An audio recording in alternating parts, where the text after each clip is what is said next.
Louvado seja o nosso Deus. Por gentileza, meus irmãos, se vocês puderem, projeta para nós aí o versículo 25 do capítulo 16 de Atos dos Apóstolos. E você vai abrindo aí a sua Bíblia. Atos dos Apóstolos, capítulo 16, versículo 25. Não me lembro bem se foi num culto de quinta-feira. Nós nos lembramos bem e repetimos bem esse versículo aqui. Por volta da meia-noite, Paulo e Silas oravam e cantavam louvores a Deus. E os demais companheiros de prisão escutavam. Vamos todos juntos? Por volta da meia-noite, Paulo e Silas oravam e cantavam louvores a Deus. E os demais companheiros de prisão escutavam. Todas essas duas bancadas do lado de cá, de pé rapidamente, vamos lá? E vamos repetir alto e bom som. Vamos lá? Por volta da meia-noite, Paulo e Silas oravam e cantavam louvores a Deus. E os demais companheiros de prisão escutavam. Pode assentar os dois lados de cá, vamos lá? De pé bem rapidamente, vamos? Por volta da meia-noite, Paulo e Silas oravam e cantavam louvores a Deus. E os demais companheiros de prisão escutavam. Pode assentar. Por volta da meia-noite. Vamos lá, gente? Paulo e Silas oravam e cantavam louvores a Deus. E os demais companheiros de prisão escutavam. Essa foi uma palavra que Deus deu ao pastor Ronaldo Lidório na abertura do CPL na segunda-feira à noite. Este servo de Deus, tão nosso conhecido, tão amado do nosso coração, estava ali e trouxe uma palavra desafiadora para principalmente pastores e líderes pensarem sobre as realidades da nossa vida e do nosso ministério quando as coisas dão errado, quando as coisas não andam bem. Mas uma palavra também para todo cristão, para todo crente, para o menino, para a menina, para o moço, para a moça, qual é a nossa postura, a nossa atitude quando as coisas não andam bem.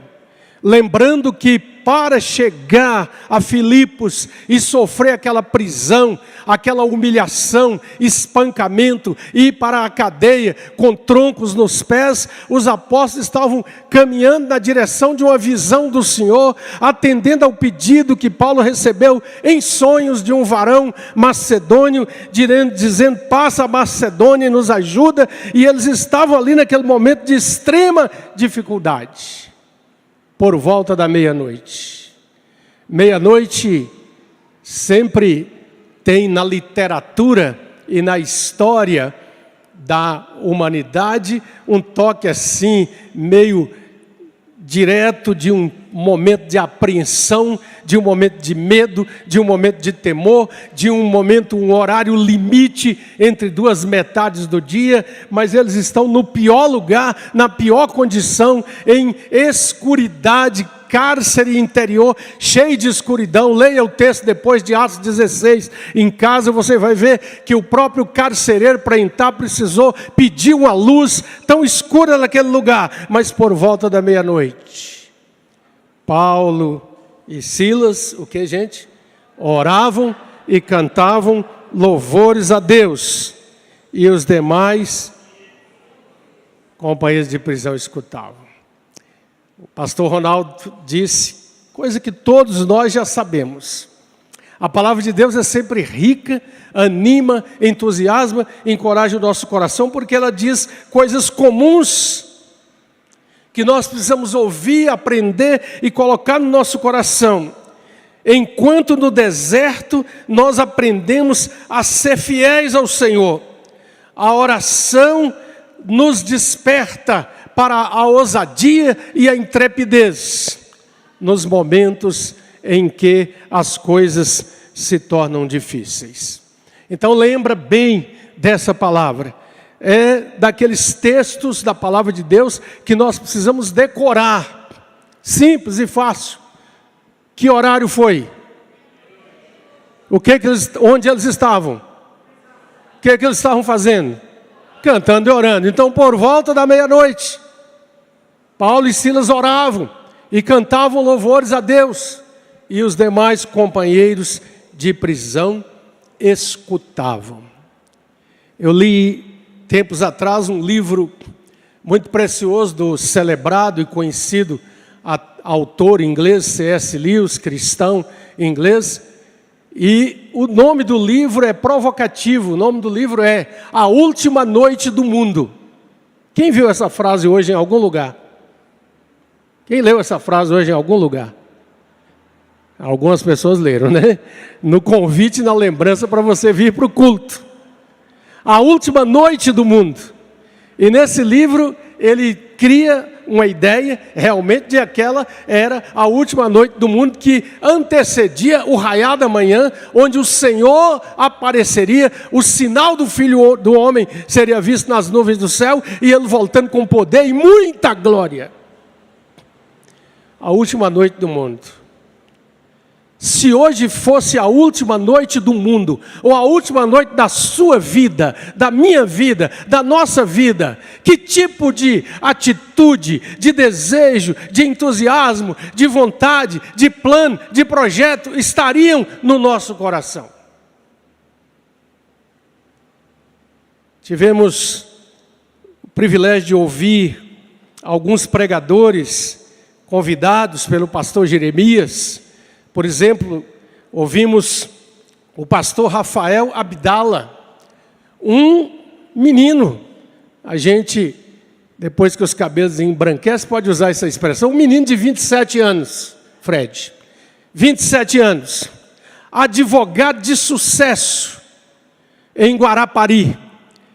Daquele menino prodígio, que rapidamente faz o curso, atropela as séries, termina o curso antes da idade de qualquer outro, advogado prodígio, começando a ganhar dinheiro, e o Senhor o chamou, de repente, para o ministério, Rafael Abdala. E esse rapaz trouxe ânimo, entusiasmo, encorajamento ao nosso coração, pela maneira apaixonada com que ele prega o Evangelho. E o que tem acontecido naquela cidade tem sido reportado como um grande mover de Deus.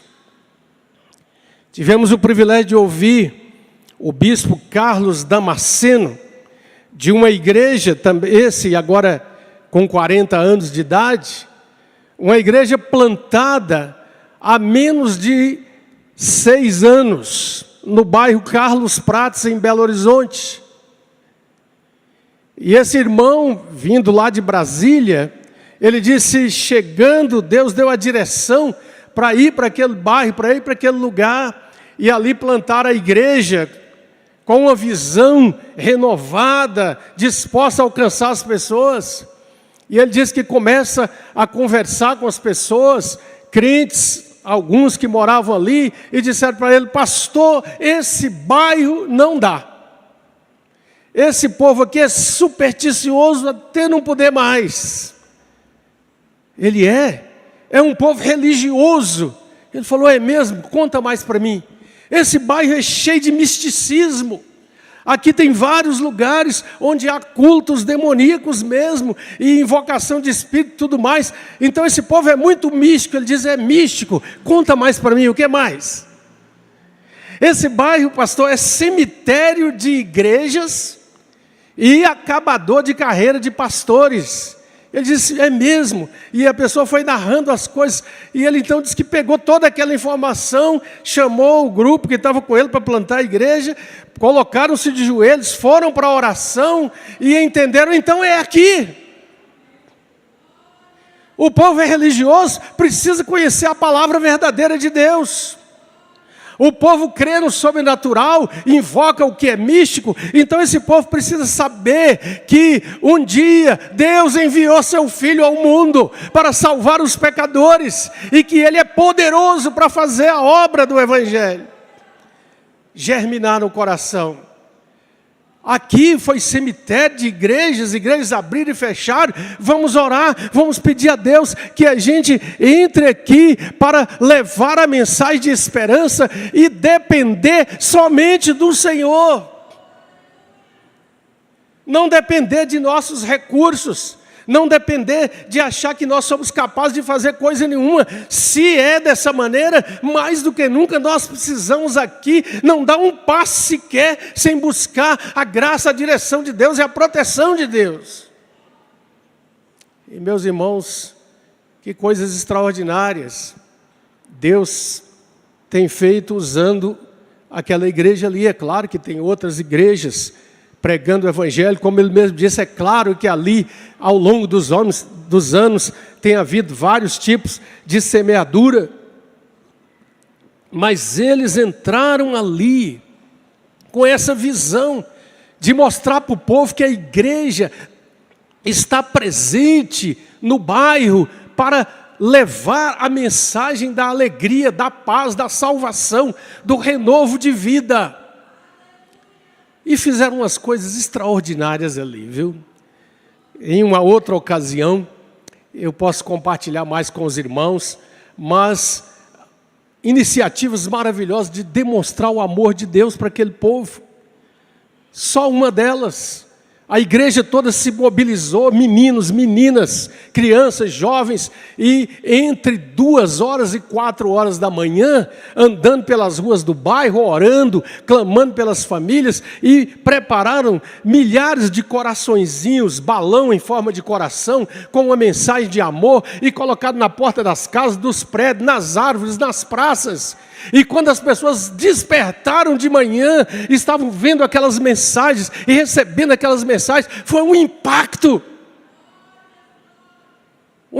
tremendo na vida dos corações. Eu vi alguns depoimentos, a televisão foi lá filmar. Olha, nesse mundo de tanto ódio, tanta coisa, essa mensagem de amor, alguém se importou. Eu acordei e recebi na porta. E então as pessoas foram sentindo o amor prático, presente da igreja. Hoje é uma igreja que já tem 1.600 membros. Porque Deus se move quando nós entendemos, amados, que o Senhor nos chama para testemunhar o poder do Evangelho no mundo que está destituído absolutamente da verdadeira esperança. Eu quero que você volte para Atos, capítulo 8. Capítulo 8 de Atos dos Apóstolos.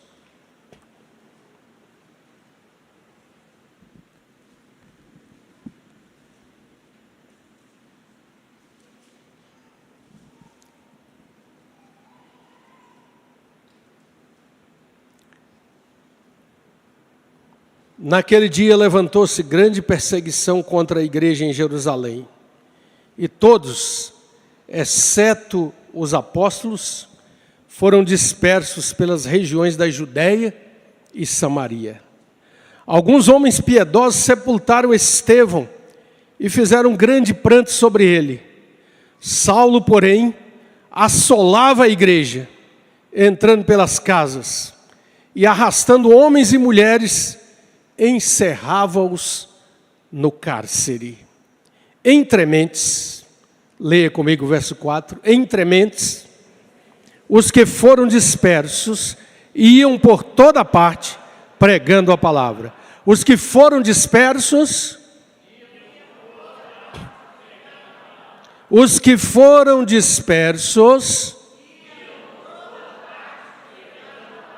iam por onde, gente? Fazendo o quê? Filipe, descendo a cidade de Samaria, anunciava-lhes a Cristo.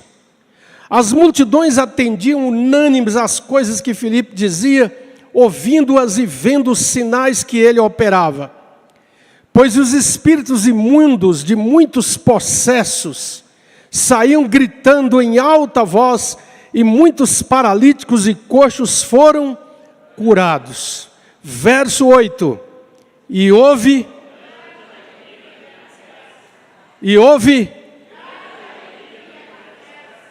Então vamos por fileira. E houve.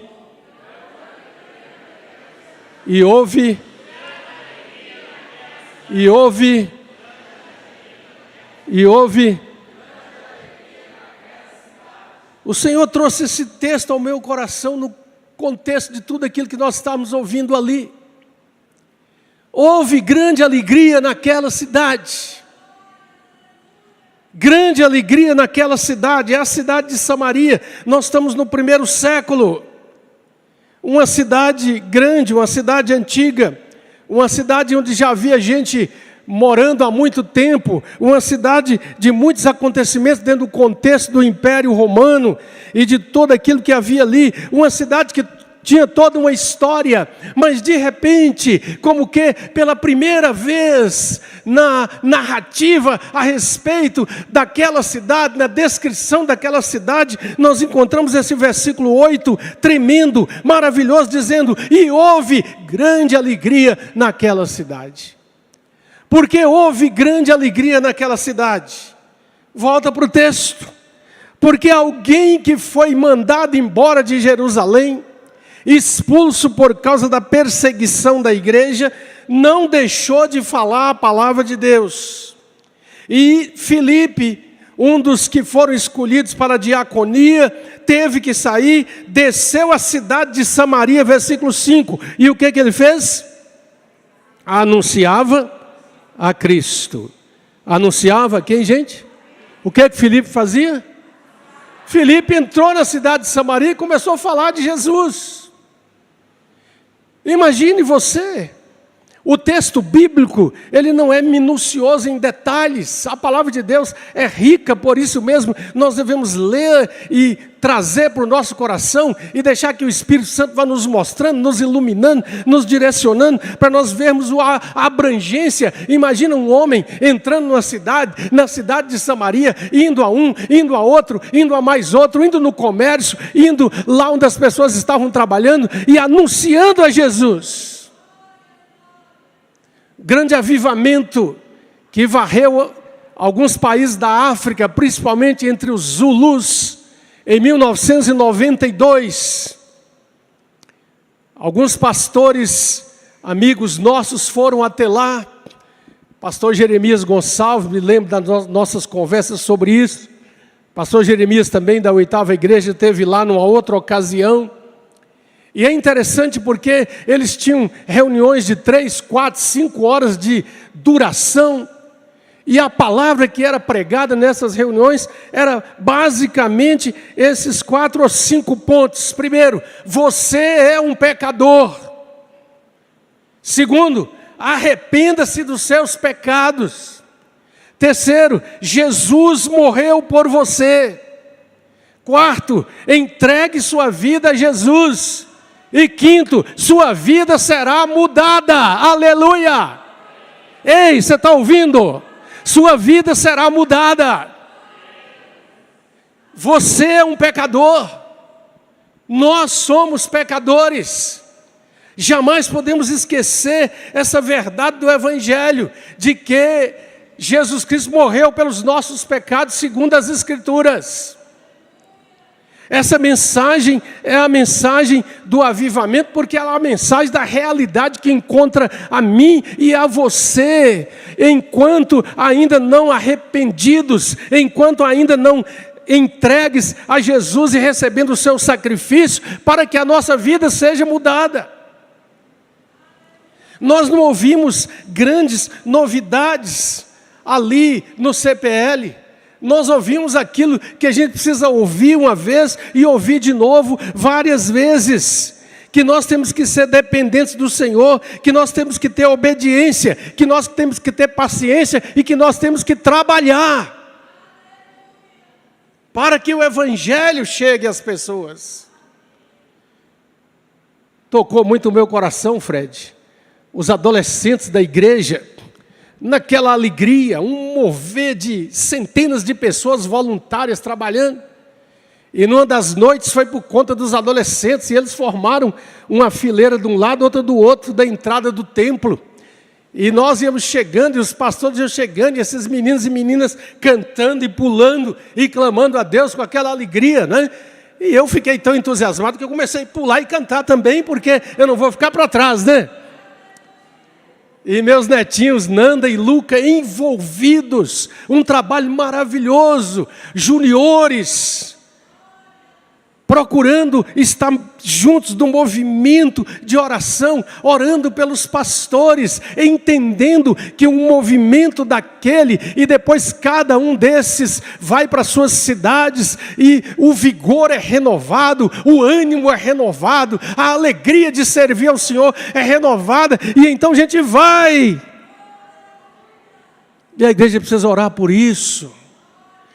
Meu irmão, minha irmã, por volta da meia-noite, Paulo e Silas oravam e cantavam louvores a Deus, e os demais companheiros de prisão escutavam.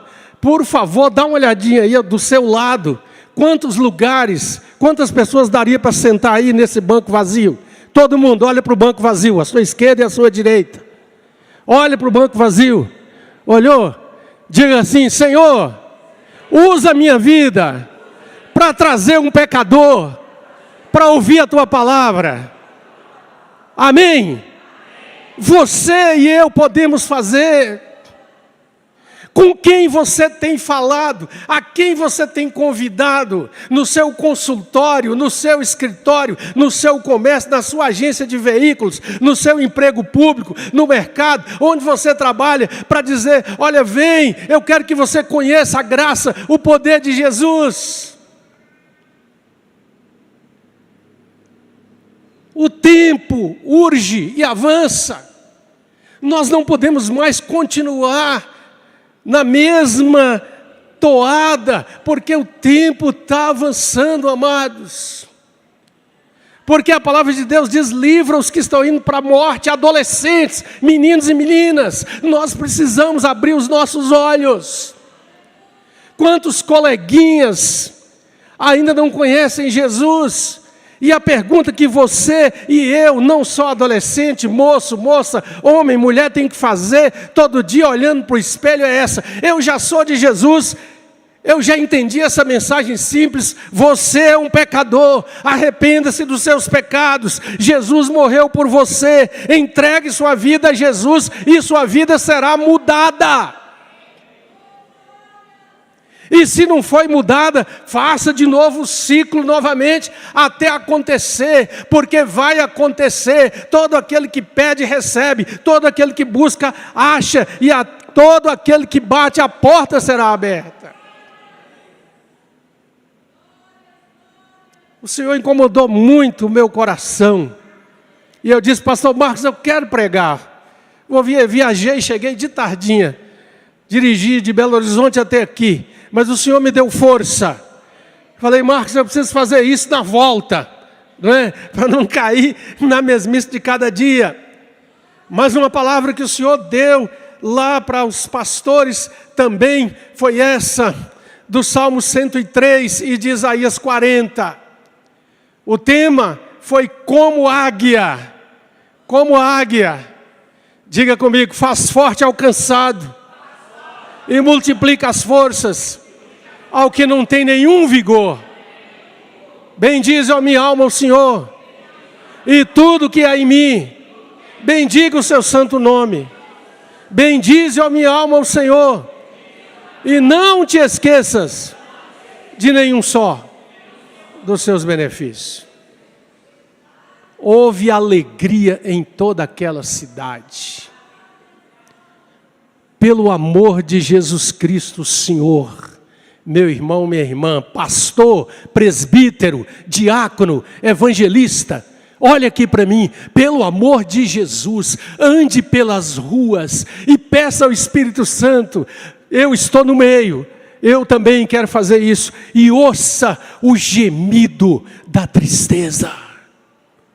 Passe pelos lugares luxuosos dessa cidade, e também pelas favelas, e ouça o gemido daqueles que só têm dinheiro, só têm poder, só buscam coisas. Lembre-se de que a pessoa sem Cristo é uma tragédia, é uma ruína, caminha para a morte. E Jesus Cristo, o Filho de Deus, veio para trazer vida. A igreja tem a mensagem. A igreja tem a mensagem. Você e eu temos a mensagem de vida, a mensagem de vida. Jesus disse: aquele que crê em mim, do seu interior fluirão rios de águas vivas. Eu me sentei com o meu netinho Luca, dias atrás, lá na beira do Rio São Francisco, e eu disse para ele: presta atenção. O priminho dele junto, olha para esse rio, olha para a margem, que está difícil de enxergar do outro lado. Vai lá na Serra da Canastra, onde o rio nasce. Não tive o privilégio ainda de ir, já vi fotos e narrativas. Aquela água que começa a brotar de dentro das pedras, aquela água que é um verdadeiro milagre de Deus, que começa a vir do minadouro e borbulhar, e vai borbulhando, e vai aumentando, e vai caminhando, e vai recebendo outros afluentes, e vai caminhando até se tornar um rio, o rio de Deus, que Ezequiel viu, o rio que primeiro trazia água até os tornozelos, e ele podia andar, água até os joelhos, e ele podia andar, e de repente o anjo está dizendo: vai mais, e de repente as águas chegam aqui nos seus ombros, e agora ele não pode mais andar com suas próprias forças, ele precisa deixar-se levar pelo rio de Deus. A igreja de Cristo precisa estar no rio de Deus, para que o rio de Deus entre na miséria desse mundo, nos lugares da injustiça, da maldade, do pecado, da exploração, e leve a mensagem que transforma e muda os corações. Uma igreja viva, amados. Nós precisamos ser uma igreja viva. Tira esse preconceito do seu coração. Grita aleluia como a irmã Cidinha grita. Diga glória a Deus. Vibre com a certeza de que Deus está presente. Glorifique o Senhor da vida. Receba o que Deus tem para você. Porque muitas vezes, você entende o que eu quero dizer? É Deus que conhece o seu coração, mas nós somos muito presos, muito atados, sabe, com as coisas, e nós precisamos, como o apóstolo Paulo disse para os romanos, sede fervorosos em espírito, em espírito. Você é um pecador. Arrependa-se dos seus pecados. Saiba que Jesus Cristo veio para perdoar o pecado, purificar o pecado, remir o pecado. Entrega sua vida a Jesus para valer. Sua vida vai ser mudada. Vai ser mudada. De repente, aquilo que você gostava tanto, você começa a ler a palavra de Deus e começa a falar: ué, não gosto mais disso não. Estou gostando de cultuar a Deus, de glorificar o Senhor. As mensagens que eu estou mandando são mensagens da palavra de Deus que eu estou lendo. Não é essa bobajada que todo mundo manda aí não. Eu estou cheio de vontade de que outros conheçam o meu Cristo, o meu Senhor, o meu Salvador. É tempo. É tempo.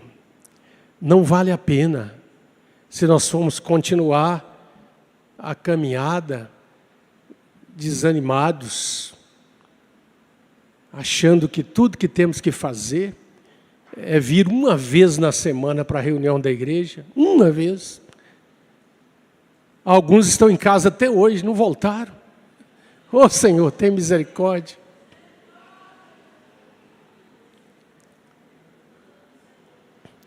Mas o Senhor nos chama para conhecer algo maravilhoso. Nós precisamos da força da juventude. Nós precisamos dar espaço para meninos e meninas, moços e moças, valorosos, cheios dessa seiva e verdor que Cristo dá, para ir a esse tempo de conexão, levando essa palavra, levando o Evangelho.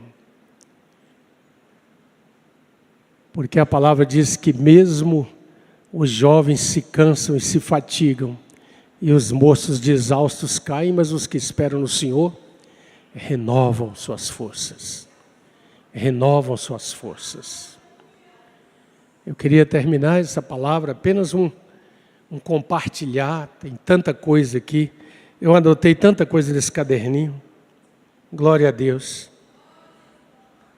Meu Deus, quantos congressos eu já participei, quantos lugares eu já fui.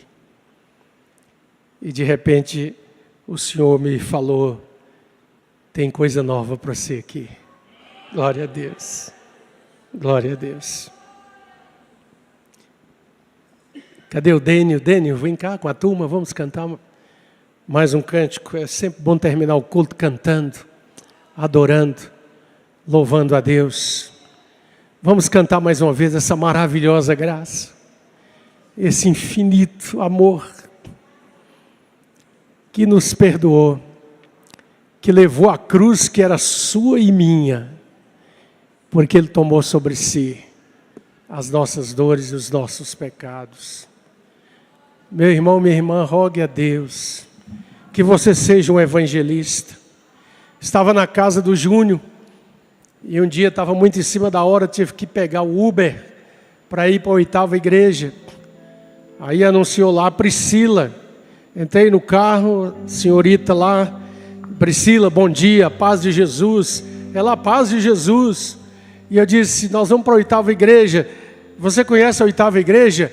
Olha, não sou membro não, mas estou indo lá toda quarta-feira. Deus está falando comigo.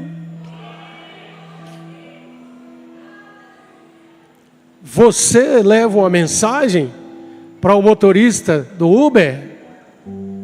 Você olha toda oportunidade para falar do Jesus que te salvou?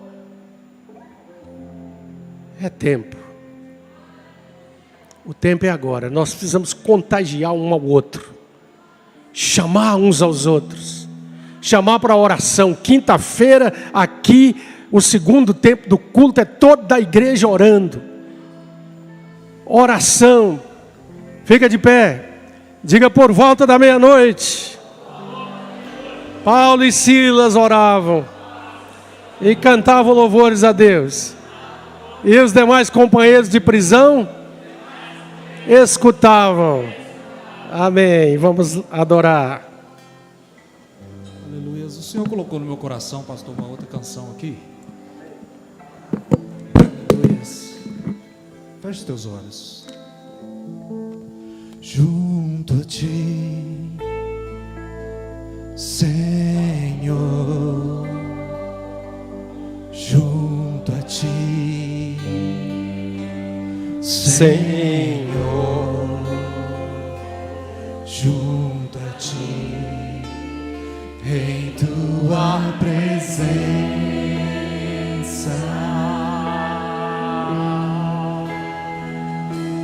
junto a ti,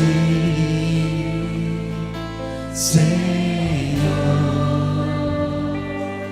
junto a ti, Senhor, junto a ti, em tua presença,